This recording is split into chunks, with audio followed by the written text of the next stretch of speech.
어려운 상황인데도 불구하고 이렇게 거리뛰기를 하면서 또 마스크를 끼고 연습했던 우리 성가대 진심으로 찬양에 감사함을 드립니다. 우리 옆에 분하고 말은 할 수 없지만 좀 눈인사로 하죠. 사랑을 축복합니다. 네. 뒤에 분하고도 좀 인사하세요. 사랑을 축복합니다.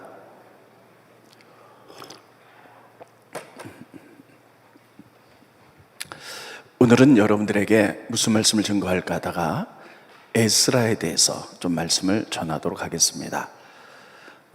성경을 많이 읽지 않은 분들은 에스라면 뭐 이렇게 중요한 사람인가? 대단히 중요한 사람입니다. 이스라엘 역사의 한 획을 그은 아주 위대한 인물이 에스라 느헤미야입니다. 하나님이 이스라엘 민족을 선택하셨어요. 그래서 제사장 국가로서 잘 서야 되는데 그들이 우상 섬기고 말씀대로 살지 않고 타락한 생활하자 결국은 하나님이 바벨론 나라의 포로로 잡혀가게 합니다. 바벨론 포로로 잡혀갈 때 예레미야라는 선지자가 그들에게 이렇게 예언합니다. 바벨론에 가서 신앙생활 잘 하십시오. 그러면 하나님이 70년 만에 은혜를 베푸사 예루살렘으로 돌아오게 하실 것입니다. 이렇게 예언합니다. 그래서 그들은 바벨론 포로로 잡혀갔지만 거기서 공동체를 만들고 열심히 신앙생활을 합니다. 그 와중에 바벨론 나라는 페르시아에게 멸망을 합니다. 성경은 바사다 이렇게 돼 있죠. 그러나 역시 70년 동안 이스라엘 민족은 거기 포로 생활을 합니다. 근데 페르시아 왕 때 고레스라는 왕이, 따라해 보겠습니다. 고레스. 네, 이 이름은 외워두셔야 됩니다. 고레스라는 왕이 칙령을 세웁니다. 이스라엘 민족은 이제 고향으로 돌아가도 좋다. 그리고 많은 재물을 주면서 성전을 건축하고 믿음 가운데 살아라 하고 그들이 돌아갔는데 딱 70년 만에 하나님의 약속이 이루어진 거예요. 근데 그들이 바벨론 포로에서 예루살렘으로 돌아갈 때 모두 3차에 걸쳐서 돌아옵니다. 첫 번째는 수룹바벨이라는 총독을 통해서, 수룹바벨은 왕족입니다. 이스라엘 왕족인데 이들을 통해서 1차로 돌아옵니다. 그리고 돌아와서 그들이 제일 먼저 했던 것은 성전을 건축해요. 바벨론이 이스라엘 민족을 공격했을 때, 멸망시킬 때 성전을 다 불태워서 다 황폐화시켰습니다. 그래서 돌아가자마자 그들이 성전을 건축을 하는데 포로로 돌아온 상태에서 성전을 건축했기 때문에 굉장히 초라하죠. 그 이름을 붙여서 수룹바벨 성전이다 이렇게 이야기를 합니다. 그런데 그들이 성전을 지은 다음에 신앙생활이 또 나태해졌습니다. 그래서 이방 여인과 결혼을 하고 안식일을 제대로 지키지 못하고 그리고 안식일날 사업을 하면서 11조 생활하지 않고 이런 생활을 합니다. 그래서 바벨론에 있던 제사장 에스라가 그 소리를 듣습니다. 따라했습니다. 에스라. 에스라는 제사장이면서 성경을 가르치는 율법 학자입니다. 그가 그 이야기를 듣고 그래 내가 돌아가자. 그래서 이스라엘 민족과 함께 2차로 돌아옵니다. 그래서 그가 했던 것은 이스라엘 민족에게 성경을 가르칩니다. 그리고 종교개혁을 일으키죠. 그런데 시간이 좀 지난 다음에 성전이 지어졌고 이스라엘 민족이 말씀 가운데 사는데 예루살렘에 완전히 무너졌었기 때문에 성곽이 없어요. 그러니까 외부의 적들이 쳐들어오고 이스라엘 사람들은 굉장히 불안하게 생각을 합니다. 그때 느헤미야가, 따라하겠습니다. 느헤미야가 3차로 돌아오면서 52일 동안 이스라엘 사람과 함께 예루살렘 성에 성곽을 쌓습니다.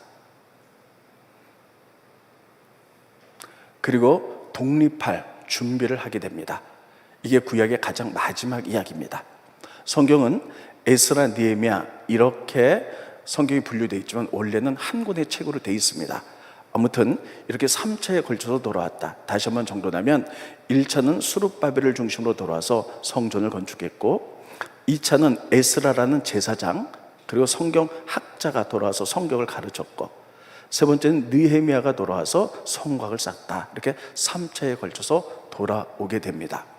오늘은 여러분들에게 2차 때 돌아온 에스라에 대해서 좀 말씀을 전하도록 하겠습니다. 근데 이 에스라와 느헤미야는 얼마나 중요한지 이스라엘 민족을 말씀 가운데 서는 민족으로 섰던 한 획을 걷던 대단히 중요한 사람입니다. 우리나라에서 위대한 사람들 하면 이순신 장군, 세종대왕 이렇게 들듯이 이스라엘 나라에서는 믿음의 조상 아브라함, 그리고 이스라엘 민족을 말씀으로 이끌었던 에스라 할 만큼 그렇게 중요하게 여기는 사람입니다. 자, 그러면 에스라는 성경에 보면 이렇게 기록하고 있습니다. 페르시아에 식민지 생활을 하고 있었지만 그는 제사장이었어요. 그리고 율법학자였습니다. 성경을 잘 알고 가르치는 사람이죠. 그리고 그 당시에 페르시아 왕에게 얼마나 신뢰를 받았는지 에스라가 왕에게 구하는 것은 다 받는 그러한 사람이었다. 성경이 그렇게 기록하고 있습니다. 스크린 보십니다. 에스라서 7장 6절에 보면 에스라가 바벨론에서 올라왔으니, 바벨론에서 예루살렘으로 2차로 돌아왔으니 그는 이스라엘 하나님 여호와께서 주신 모세의 율법에 익숙한 학자로서 그의 하나님 여호와의 도우심을 입음으로 왕에게 구하는 것은 다 받는 자더라. 여기 보면 에스라는요, 제사장이면서 성경을 잘하는 사람, 그래서 성경을 가르쳤던 사람입니다. 그리고 그 당시에 왕에게 구하는 것은 다 받을 만큼의 왕에게 신뢰를 얻었던 사람입니다. 그래서 그가 이제 예루살렘에 돌아가서 성경을 가르치자. 그래서 돌아갈 사람들 모집합니다. 그래서 다 모였는데 여러분, 레인들이 한 명도 없는 거예요. 스크린 보시죠. 에스라서 8장 15절에 보면 내가 무리를 아와로 흐르는 강가에 모으고 거기서 3일 동안 장막에 머물며 백성과 제사장들을 살핀 자, 그러니까 백성들도 모였고 돌아가려고 제사장들로 모였는데 그 중에 레위 자손이 한 사람도 없는지라. 레위 사람이 한 명도 없었다는 거예요. 그래서 에스라가 사람들을 통해서 레위 사람들을 설득해서 몇 명이 돌아오게 만듭니다. 그러면 레위 사람들은 왜 돌아올 생각을 안 했을까 하는 거예요. 1차 성경에 보면 역대상을 보면 1차 수르바벨 때 이스라엘 민족이 돌아올 때도요, 제사장은 많이 돌아왔어요. 1차 때. 근데 레위인들은 그렇게 많지 않았어요. 1차 때도 돌아올 때 레위인들이 별로 없었는데 2차 때는 한 명도 돌아갈 생각을 안 했다는 거예요. 그래서 억지로 설득해서 몇 명 온 사람들과 같이 돌아갑니다. 레위인들이 얼마나 중요하냐면요, 성경에 보면 레위인들이 하는 일들이 많이 있습니다. 레위인들은 첫째, 성전에서 제사장이 할 때 돕는 일들을 해요. 두 번째, 하나님의 성전을 지킵니다. 그래서 성전에 악한 것들이 못 들어오도록. 세 번째, 예배 드릴 때 찬양해요. 네 번째, 그들이 중요했던 것은 사람들이 이제 예물을 갖고 오면 그 예물을 곳간을 지키는 일을 해요. 재정부 같은 일들을 하는 거죠. 다섯 번째, 그들이 정말 중요하게 했던 것은 말씀을 가르치는 일을 했습니다. 그리고 레위인 가운데 정말 똑똑한 사람들은요, 재판도 했어요. 이렇게 6가지를 했고, 여러분 성경에 보면 제사장들은 그렇게 많지 않습니다. 근데 레위인들은 상당히 많아요. 왜냐하면 레위인들이 주로 많은 일들을 했기 때문이에요. 이스라엘 민족을 영적으로 잘 다스린 일들을 레위인들이 해서, 우리가 구약에 보면 가장 위대한 왕 다윗 왕 때 이스라엘 나라가 가장 평강스러웠잖아요. 근데 다윗 왕 때 그 당시의 조직을 보면 여러분, 레위인들이 굉장히 많았어요. 그래서 다윗은 레위인들을 다윗 나라의 근간으로 삼았어요. 레위인들이 많아서 성경을 잘 가르쳐야지, 그리고 예배를 잘 드려야만이 나라가 튼튼하다. 그래서 레위인들이 굉장히 많았고 많은 일들을 했습니다. 그런데 이 레위인들이 바벨론 포로에서 돌아올 때 안 돌아왔다는 사실이에요. 그 이유는 뭘까 하는 것입니다. 여러분, 이스라엘 민족이 바벨론 포로로 잡혀갔을 때 우리는 그들이 노동만 했다고 생각해요. 포로 생활. 근데 그렇지 않습니다. 그들 나름대로 거기서 여호야긴이라는 왕이 잡혀갔죠. 그때 이건 잘 모르셔도 됩니다. 여호왕이 잡혀갔는데 그때 잡혀간 그들이 공동체를 이루었어요. 거기서 제사장도 있었고 레위인도 있었고 그들이 거기서 다 하나님께 공동체를 모여서 거룩하게 예배를 드렸습니다.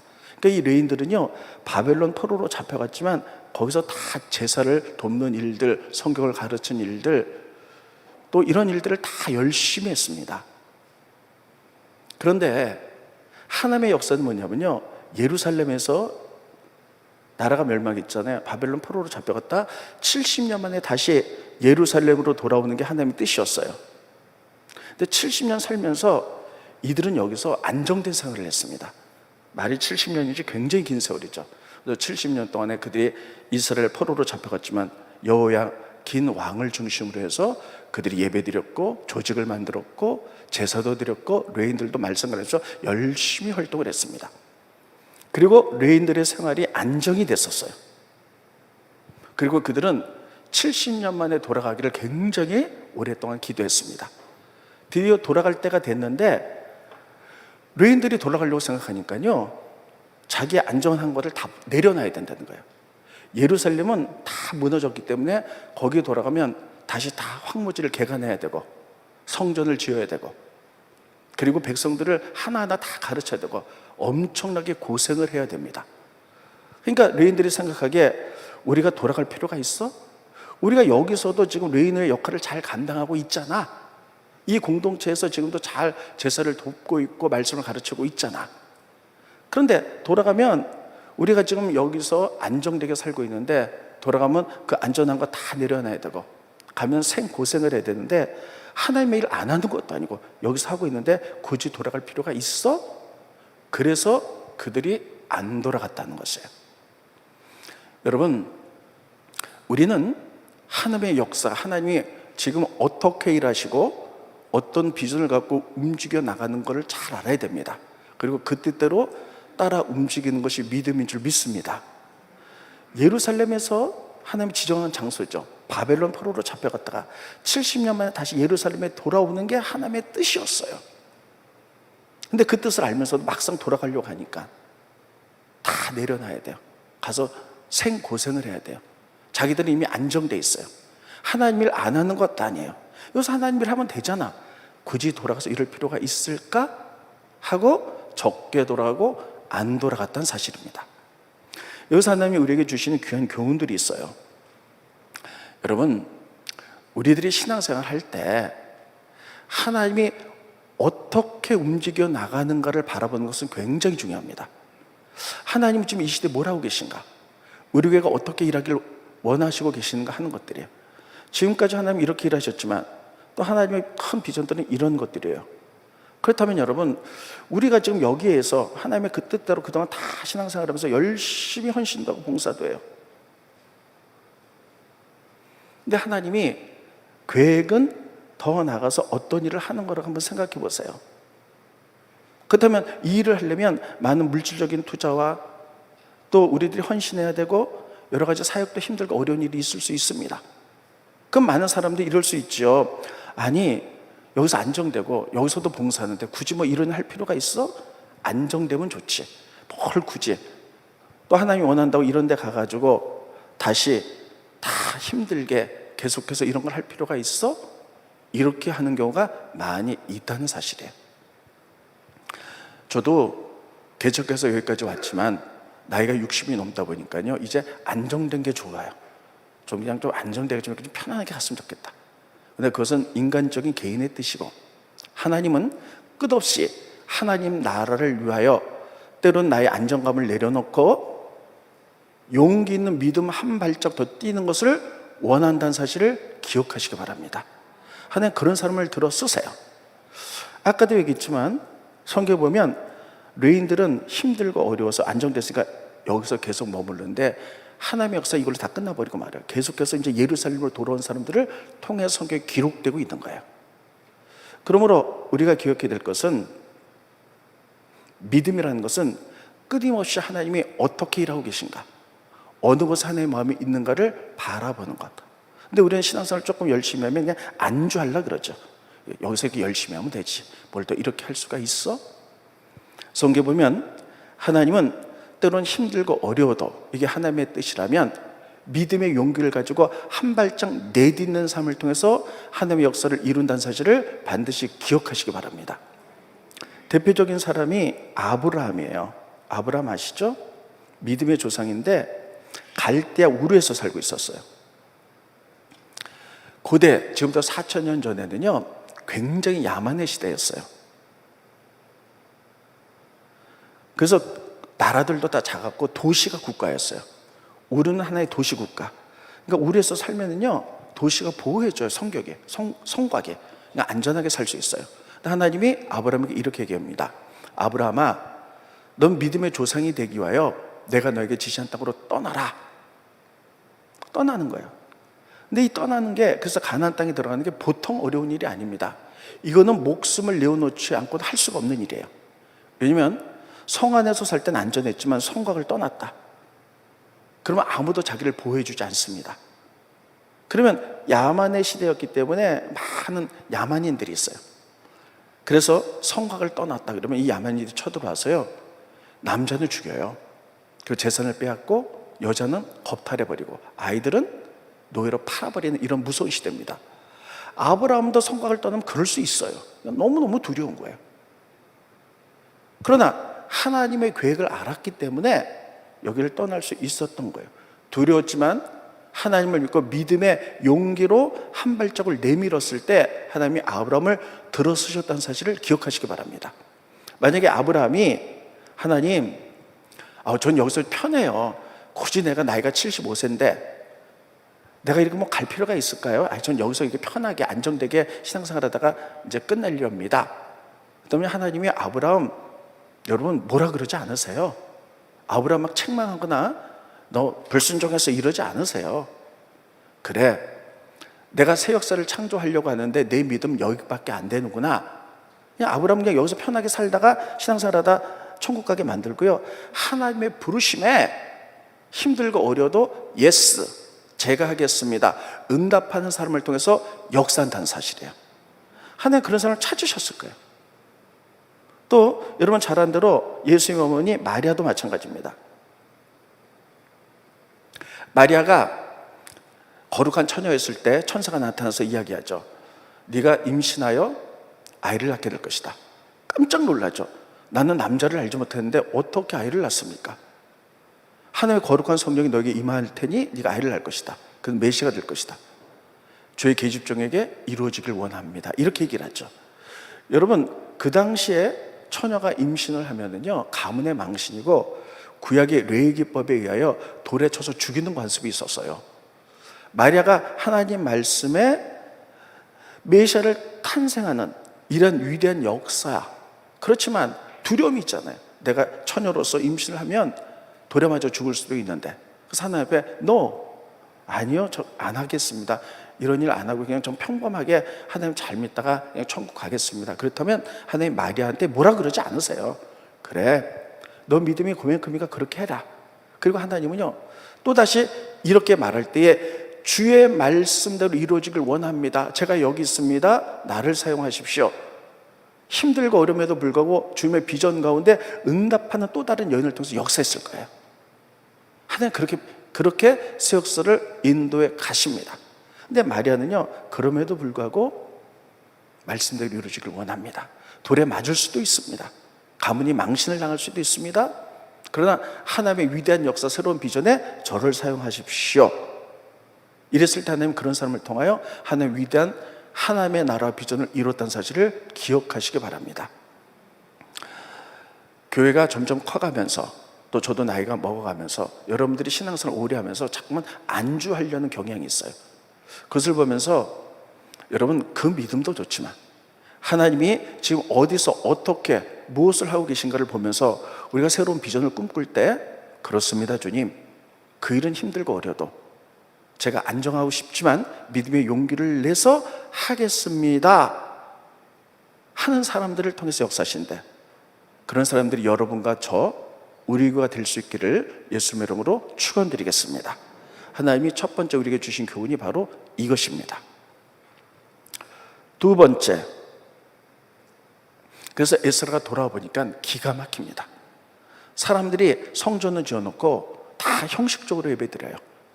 안식일 날 사업을 하느라고 안식일을 지키지 않습니다. 또 11조 생을 해야 되는데 그걸 하지 않아서 11조는 레위인들과 제사장들이 먹고 살아야 되는데 11조를 하지 않으니까 레위인들이 먹고 살 수가 없잖아요. 그러니까 예배도 엉망이 돼요. 그리고 가장 중요한 거, 이방 여인과 결혼하지 말아라. 하나님은 가나안 땅에 들어갈 때부터 그렇게 말씀했는데, 왜냐면요, 사람들은 주로 영향력을 주고받잖아요. 그 당시에 이방인들은 다 우상을 섬겼어요. 근데 이런 여인들과 결혼하게 되면 우상을 섬길 수 있고, 또 자녀들에게 우상을 가르쳐서, 그래서 하나님의 거룩한 나라가 파괴되기 때문에 하나님은 그거 자체를 끊기 위해서 이방 여인과 결혼하지 말라 그랬어요. 그런데 바벨론 포로로 돌아와서 그들이 보니까요, 이방 여인과 결혼을 많이 했던 거예요. 그래서 에스라가 너무 기가 막힌 거예요. 그래서 에스라가 하나님 앞에 엎드려서 성경에서 울면서 통곡하며 회개합니다. 통곡하고 회개하는데, 그가 회개할 때 이렇게 회개를 합니다. 스크린 보시죠. 내가 이 일을 듣고 속옷과 겉옷을 찢고 머리털과 수염을 뜯으며 기가 막혀 앉아 있으니, 여기니까요, 옷을 찢고 자기 머리털과 수염을 막 뽑으면서 하나님, 에스라는 잘못한 게 하나도 없어요. 이스라엘 민족의 죄를 내 죄로 끌어안고 기도합니다. 용서해 주십시오.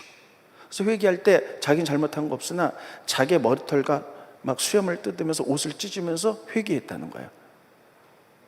그런데 여기서 또 재미난 게 하나 있습니다. 이건 에스라가 그렇게 회개했고요, 나중에 느헤미야가 돌아옵니다. 느헤미야가 3차로 돌아왔을 때 보니까 너무 이스라엘 민족이 잘못 사는 거예요. 그래서 그는 회개할 때 모습을 보니까 자기도 회개했지만 죄진 사람들의 머리털을 막 뽑아가면서 회개를 시켰다는 거예요. 스크린 보시죠. 느헤미야서 13장 25절에 보면, 내가 그들을 책망하고 저주하며 그들 중에 몇 사람을 때리고 그들의 머리털을 뽑으며 이르되 너희 딸들을 그의 아들에게 주지 말고 쭉 하면서 때리고 저주하고 그들의 머리털을 뽑았다. 어떤 사람은 회개할 때 막 자기 수염을 뽑고 머리털을 뽑으면서 회개했고, 어떤 사람은 죄진 사람을 머리털을 막 뽑으면서 회개를 했고, 이렇게 달라요. 그러면 누가 맞을까 하는 거예요. 다 맞습니다. 다 하나님의 사례지만 그들의 직임에 따라서 모습이 약간 달랐다는 거예요. 에스라는 제사장이에요. 제사장들은 백성들을 품는 거잖아요. 여러분, 그래서 다 품고, 여러분, 우리는 다 왕 같은 제사장을 믿으시기 바랍니다. 그러니까요, 지금 다 이 땅에 잘못한 거 우리가 중보를 회개하잖아요. 우리가 머리카락을 뽑고 수염을 뽑는 마음으로 하나님, 우리가 잘못했습니다. 나와 내 아버지 위에 죄를 졌습니다. 우리는 이렇게 회개하잖아요. 근데 느헤미야는 누구냐? 위정자예요. 정치하는 사람이에요. 재판도 하는 사람이에요. 법관, 이런 사람들이에요. 근데 이런 사람들은 하나님의 공의를 위해서 정확히 했어요. 예를 들면 여러분 생각해 보세요. 지금 재판인데 범죄자가 왔어요.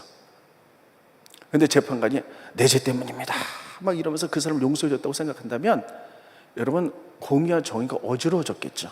재판관은 정확하게 해야 돼요. 그들의 죄를, 넌 무슨 죄를 졌어, 이렇게 얘기하듯이, 그리고 너는 몇 년형을 살아야 돼, 이렇게 말하듯이, 이는 위정자고 재판하는 이런 사람이었기 때문에 자기도 회개했지만 그들의 죄들을 지적하면서 회개하라, 이렇게 얘기했다는 거예요.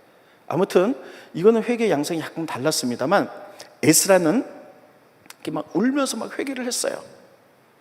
회개를 했는데 그 회개할 때에 아주 특징이 두 가지가 있습니다. 하나는 뭐냐면요, 이거예요. 이렇게까지 했는데, 이렇게까지 하나님이 했는데, 하나님이 이렇게까지 했는데 너희가 범죄를 하냐? 하나님이 너희를 바벨론 포로로 잡혀갔지만 70년 만에 돌아오게 만들고 성전 집계까지 했고 그렇게 은혜를 베풀었는데 너희가 죄를 짓냐? 느헤미야가 한 얘기 가운데 이렇게 있고요, 또 하나 중요하게 봐야 될 것은요, 그때 스가냐라는 사람이, 그러나 우리에게는 아직 희망이 있습니다. 그러나 우리에게 아직 희망이 있습니다. 이 두 가지, 오늘 본 말씀은 이 두 가지를 눈여겨봐야 됩니다. 자, 먼저 성경 보겠습니다. 에스라서 9장 10절에 보면 에스라가 돌아서 회개하면서 이렇게 얘기합니다.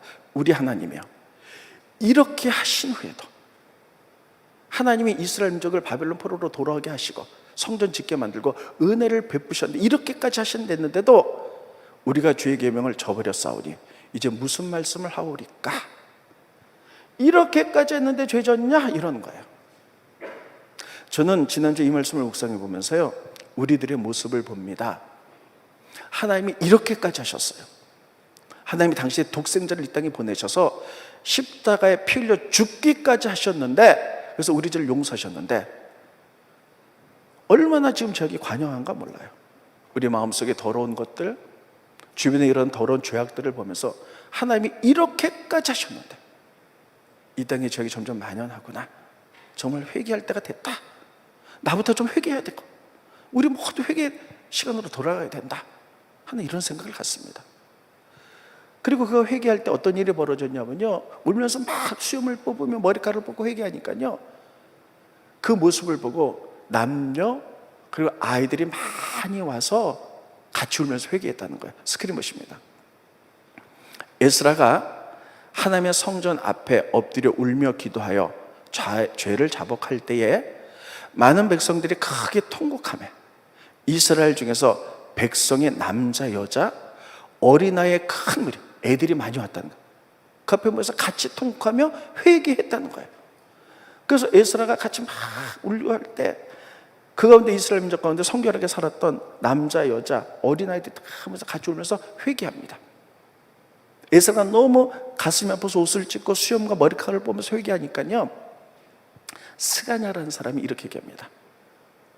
에스라요, 아직 우리에게 희망이 있습니다.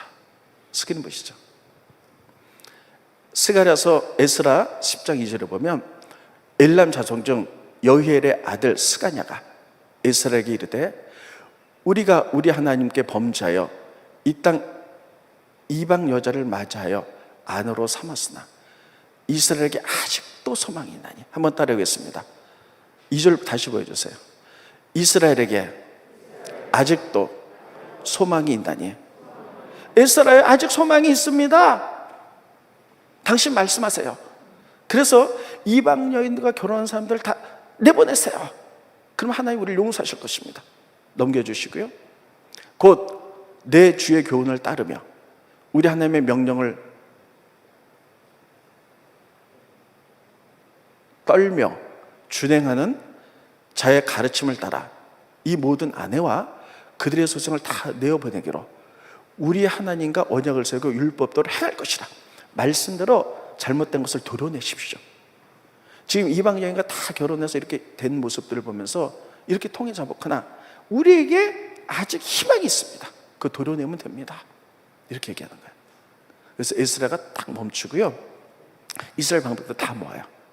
그래서 몇 월 며칠까지 이스라엘 민족을 다 모이게 해라. 그래서 이스라엘 민족이 다 모였는데 큰 비가 오는 거예요. 그때 이렇게 얘기합니다. 우리가 하나님께 잘못했으니 이방 여인과 결혼한 사람들을 석 달 동안에 다 주어서 몇 명인가 알아봐라. 그랬더니 113명이, 귀족부터 제사장부터 밑에 있는 사람까지 113명이 이방 여인과 결혼했어요.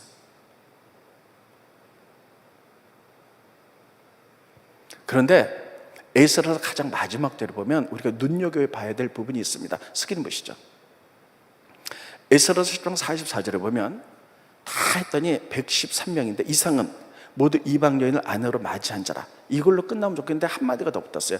그 중에는 자녀를 낳은 여인도 있었더라. 이게 뭐냐면 대부분의 사람들이 자녀를 안 낳았다는 거예요. 몇몇 사람만 자녀를 낳았다는 거예요. 다시 한번 보여주세요. 113명의 이방 여인들과 결혼했는데 그 중에는 자녀를 낳은 여인도 있더라. 그러니까 몇 명만 자녀를 낳았던 거예요. 저는 이것을 보면서 생각합니다. 왜 자녀를 안 낳았을까? 여러분, 그 당시에 고대는요, 자녀를 많이 낳는 게 복이었어요. 그래서 막 10명, 뭐 7명, 8명 다 이렇게 낳잖아요. 이스라엘 민족은 자녀를 많이 낳는 게 축복이었어요. 근데 이스라엘 남자들이 이방 여인과 결혼해서 자녀를 안 낳았다는 거예요. 거기 이유가 있지 않겠습니까? 여러분, 이스라엘 남자들은요 4명까지 부인을 얻습니다. 지금은 아니고 고대. 왜냐하면 그들이 이스라엘의 아버지로 보는 이스라엘, 야곱이 4명의 부인을 얻었기 때문이에요. 그러니까 분명히 이스라엘 남자들은 본부인이 이스라엘 여자와 결혼했을 거예요. 그래서 자녀를 많이 낳았을 거예요. 근데 이방 여인과 결혼은요, 이방 여인이 아름답거나 뭐 성적인 어떤 미모가 있거나, 그래서 아마 그 여인들을 데려다가 첩으로 삼았지, 육체적인 쾌락으로 삼았지 자녀는 안 낳았을 거라는 거예요. 이런 결론을 얻게 됩니다. 그렇지 않고 정말 이방 여인을 정실 부인으로 얻던 많은 자녀를 낳겠죠. 근데 자녀는 거의 몇 명만 낳고 다 그냥 자기 부인은 하나님의 말씀대로 이스라엘 여인과 결혼했어요. 그런데 4명까지 첩을 얻을 수 있으니까 예쁘게 생기고 성적 매력 있는 여자는 자기 육신의 쾌락을 위해서 이방 여인과 결혼하면서 자녀는 안 낳았다는 이런 이야기예요. 그랬을 때 여기서 종교개혁을 일으켜서 이들을 다 내보내죠. 여기서 우리는 하나님 주신 마지막 결론 2가지를 봅니다. 하나님의 희망은 어디에 있느냐? 다음 세대 어린아이들이에요. 스크린 보시죠. 에스라가 아까 읽었죠. 성전 앞에서 엎드려 울며 기도하고 죄를 자복할 때에 이스라엘 중에서 백성의 남녀와 어린아이의 큰 무리, 어린아이들이 많이 모였어요. 그래서 같이 통에 자복했어요. 하나님은 이들을 하나님의 꿈과 비전으로 보셨던 거예요. 다음 세대, 아직 때묻지 않은 애들. 저는 요즘 이런 걸 많이 생각해 봅니다. 우리 님이 기성세대고 조금씩 다 때가 묻어가지요. 하나님은 다음 세대에 엄청난 하나님 나라를 맡기고 있어요. 우리 할아버지, 어머니, 아버님 세대 때 정말 힘들게 60년대, 70년대 이분이 허리띠를 졸라면서 나라를 일구고 교회를 일궈놨어요. 그래서 천만의 기독교인이 있는데 우리가 잘 살다 보니까 우리 다음 세대에 이것을 넘겨줘야 되는데 지금 아이들이 믿질 않아요. 제가 40몇 년 전에 대학을 다닐 때만 해도요, 캠퍼스 안에 선교단체가 어마어마하게 많았어요. 저는 CCC 활동을 좀 했습니다. 그러면요, 그냥 미어 터질 만큼 많았어요. 근데 지금 대학가에 믿는 애들이 없어요. 주일학교도 믿는 아이들이 없어요. 옛날에는 다 이렇게 됐잖아요. 주일학교들이 많고 중고등부, 청년, 그리고 어린이 조금이었는데 지금 다 거꾸로 됐잖아요. 우리 교회도 보면 애들이 제일 조금이에요. 그 다음에 주일학교, 중고등부, 청년, 그 다음에 어린이 제일 많아요. 물론 아이를 적게 낳는 경우도 있습니다만 이런 것들을 보면서 참 큰일 났다. 우리들이 그 부모들이 물려준 믿음의 유산 이런 것을 다음 세대에 넘겨줘야 될 텐데 그렇지 못하는 거예요. 이건 누구의 책임이에요? 우리 책임이에요. 하나님은 우리 이미 기성세대고 다음 세대 아이들에게 소망을 걸고 있는 거예요. 이 땅에 하나님 나라를 누가 세울 것인가? 여러분, 아이들을 위해서 많이 기도하시지만 지금 코로나 때문에 아이들이 없는데 더 안 오잖아요. 지금 우리 장로님도 아까 기도하셨는데 제가 이 부분에 있어서 우리 교회와 우리 교사들을 칭찬해 드리고 싶어요. 우리나라에 보면 결산의 30%를 교육과 선교에 쓰는 것, 이게 가장 이상적인 교회예요. 근데 이런 교회는요, 우리나라에 1%도 없어요. 거의 없습니다. 근데 오늘 직원회 때 보고하겠지만 재정부장이 먼저 보고했는데 우리 교회가 선교와 교육에 쓴 게 31%를 썼어요. 이건 굉장히 놀라운 일입니다. 그리고 제가 아주 감동받는 게 뭐냐면 코로나라서 아이들이 못 올 때 선생님들이 매일 모여서 기도하고 선물하고 다 아이들을 방문해서 다 이렇게 아이들을 정성껏 한다는 거예요. 다 이렇게 정성껏 하고 오늘도 제가 이제 일부 예배 마치고 좀 쉬었다가 이렇게 내려오는데 선생님들 그렇게 통속으로 다 기도해요. 이런 모습들 다음 세대. 그래서 제가 칭찬해주고 싶어요. 우리 교사들을. 하나님 다음 세대. 우리가 정말 다음 세대를 위해서 꼭 기도하시기를 예수님의 이름으로 축원드리겠습니다. 2번째는요, 마지막으로 하나님의 희망은 첫째 어린아이들 다음 세대, 2번째는요 남은 자들이요. 다 타락했지만 에스라가 울 때 많은 남녀의 무리들이 모였어요. 그래서 같이 통곡하면서 남은 자들이 있어요. 다 그렇게 살았지만 안 그렇게 산 사람이 있었다는 거예요. 세상이 타락할 때 믿음을 지킨 사람이 있었다는 거예요. 엘리야 시대 때 아방에 의해서 다 타락했지만 말씀대로 삼자 남은 자가 7천 명이 있었다는 거예요. 하나님이 이들을 통해서 역사하세요. 7천 명 남은 자들이 있었어요. 여러분, 지금 이 땅에 너무나 죄악이 많지만 소돔과 고모라 보면 작은 성읍이죠. 이 성이 타락해서 멸망할 때 아브라함이 중보기도를 막습니다. 10명 있으면 어떻게 했습니까? 하나님이 10명 있으면 이 10명이 소돔과 고모라 성이 크지 않았기 때문에 이 성을 영향을 끼쳐서 변화시킬 수 있다고 생각했어요. 그래서 10명까지 다 끊었는데 10명이 안 되는 거예요. 그 작은 숫자 갖고는 소돔과 고모라가 변화할 수 없기 때문에 결국 멸망시킨 거예요. 이 땅에 죄악이 많지만 하나님이 아직도 이 세상을 붙들고 계시고 이 나라를 붙들고 계신 것은 이 땅에 세상을 변화시킬 만한 남은 자들이 있다는 거예요. 그것이 여러분과 저인 줄 믿습니다. 우리 교회인 줄 믿습니다. 그래서 저는 여기서 이 남은 자들 가운데 정말 용기 있는 사람이 여호의 아들인 것 같아요. 자, 보세요. 여기까지 하고 마치겠습니다. 스크린 보여주세요. 엘람 자손 가운데 여호의 아들 스가냐가, 따라해보겠습니다. 여호의 아들 누구요? 스가냐가 뭐라 그러냐면 아직 우리에게 희망이 있어요.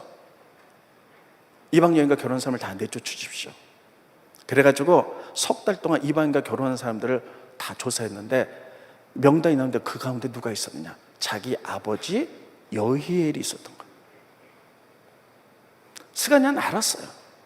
스크린 먼저 보고 설명합니다. 스가랴 10장 26절에 보면 이방 여인과 결혼한 사람들의 명단이 나와요. 엘람 자손 중에는 마따냐, 스가랴와 여히엘이 있잖아요. 이 스가냐가 자기 아버지가, 자기는 정식 부인을 통해서 태어났지만 자기 아버지가 육적인 쾌락으로 해서 이방 여인을 얻었던 걸 알아요. 세상에 어떤 아들이 아버지를 망신 주고 싶겠어요. 그렇지만 이래서는 안 된다는 거예요. 그래서 그가 우리가 아직 희망이 있습니다 에스라에게 얘기하면서 남은 자로서 의분을 가지고 최선을 다하는 거예요. 그래서 자기 아버지의 애첩을 쫓아내게 만듭니다. 어떤 아들이 이렇게 하겠어요? 이것이 남은 자구나 생각을 합니다. 힘들고 어려도 잘못된 것은 도려내고 하나님의 나라를 만들어가는 것. 다음 세대 남은 자들, 여호의 아들 스가냐 같은 사람들이 있기 때문에 하나님이 이스라엘 민족을 통해서 역사하신 줄 믿습니다. 우리 모두 지금은 다 회개할 때요. 저도 기도의 대부분이 다 회개로 시작해서 회개로 끝납니다. 나라 민족의 죄, 우리가 잘못한 것들, 우리가 남은 자 되게 하소서. 우리를 사용하십시오. 여러분도 같이 기도해서 우리나라 회복의 역사가 일어나기를 예수님의 이름으로 축원드리겠습니다. 기도하겠습니다. 고마우신 주님, 은혜를 감사함을 드립니다. 오늘 에스라의 얘기를 통해서 하나님의 말씀을 증거했습니다.